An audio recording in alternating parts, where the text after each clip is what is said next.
Pernah nggak sih merasa kayak mau tenggelam di lautan angka pas buka spreadsheet? Nah, hari ini kita bakal ubah kekacauan itu jadi kekuatan.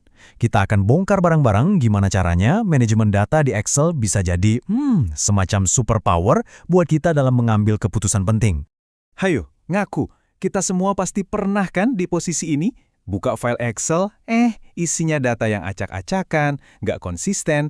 Aduh, beneran bikin pusing 7 keliling. Tapi tenang, kita bakal jinakkan monster data ini bareng-bareng. Oke, kita mulai dari dasarnya dulu ya.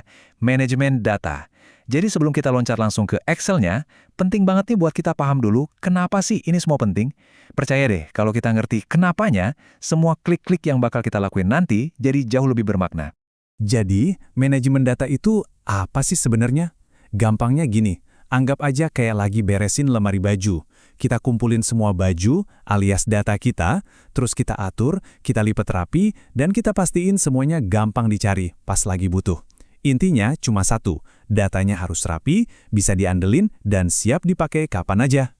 Dan ternyata, prosesnya tuh bukan cuma soal masukin data aja loh. Cakupannya luas banget. Mulai dari pengumpulan datanya, terus ngecek integritasnya biar akurat, lanjut ke penyimpanan yang aman, pemeliharaan biar tetap update, sampai ke soal keamanan. Wah, semuanya ini satu paket komplit. Nah, kalau kita bayangin perjalanan datanya, ini tuh mirip-mirip kayak lagi masak.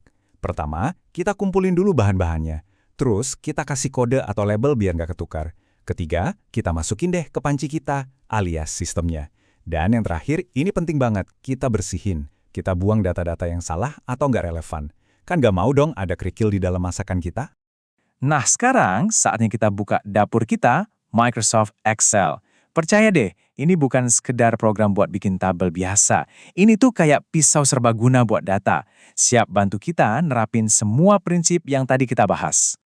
Yap, selama Batam di dapur kita, ini dia tempatnya. Disinilah semua bahan mentah, angka-angka tadi, bakal kita sulap jadi informasi yang lezat dan siap saji. Yuk kita kenalan dulu sama alat-alat utama yang bakal sering kita pakai. Oke, kita atur singkat ya. Bagian atas ini, yang penuh tombol, namanya ribbon. Di bawahnya ada formula bar. Ini tempat kita nulis resep atau rumus. Terus, setiap kotak kecil ini namanya sel. Dan keseluruhan halaman ini, ini worksheet kita. Gampang kan? Oke, cukup teorinya. Sekarang waktunya praktek. Kita mulai dari yang paling dasar, tapi juga paling penting, gimana cara masukin data ke Excel. Yuk, mulai. Serius, cuma ada 3 langkah super gampang. Pertama, klik sel yang kamu mau.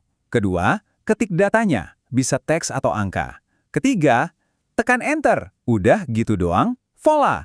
Selamat, Anda sekarang resmi jadi spesialis entry data. Hehe, gampang banget kan?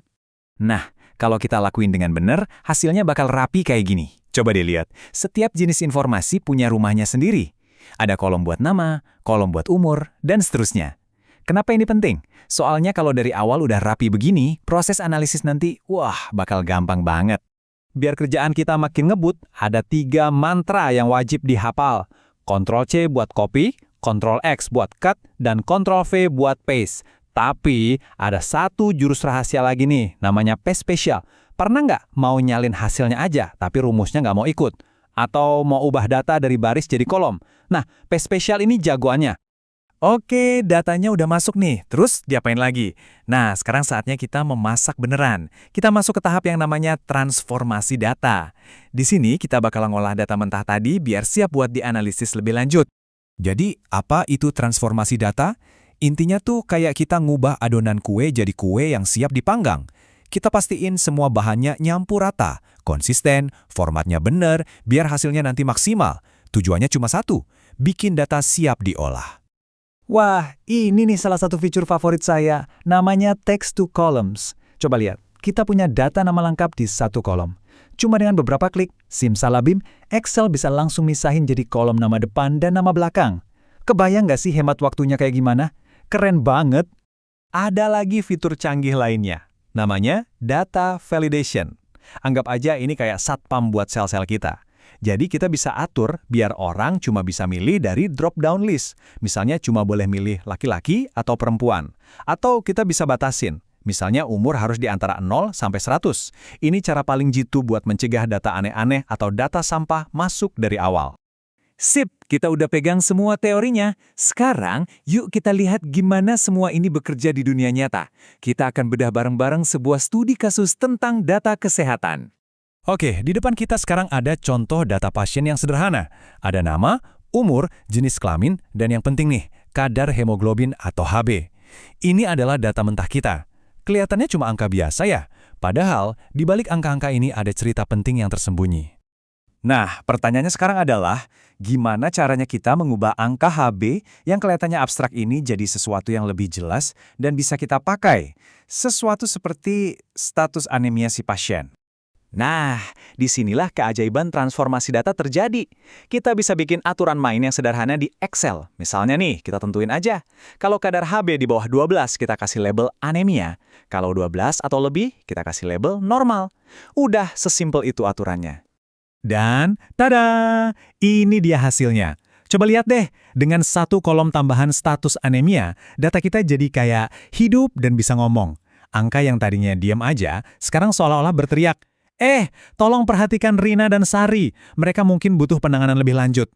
Inilah kekuatan data kalau diolah dengan benar. Jadi, studi kasus singkat ini benar-benar nunjukin kekuatan sejati dari manajemen data, kan? Dari sekumpulan angka yang tadinya nggak berarti apa-apa, dengan beberapa langkah sederhana, kita bisa dapat wawasan kesehatan yang jelas banget dan bisa langsung ditindaklanjuti. Kutipan dari Carly Fiorina ini pas banget ya buat nutup pembahasan kita.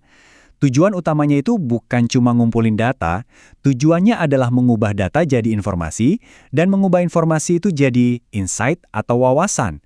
Nah, itulah inti dari semua yang kita bicarakan hari ini. Nah, sekarang giliran Anda. Coba deh, nanti intip lagi data yang Anda punya, entah itu data pekerjaan, kuliah, atau data pribadi. Pertanyaan dari saya buat Anda, kira-kira harta karun informasi berharga apa ya yang masih tersembunyi di dalam data Anda, yang lagi nunggu buat ditemukan? Selamat berburu data.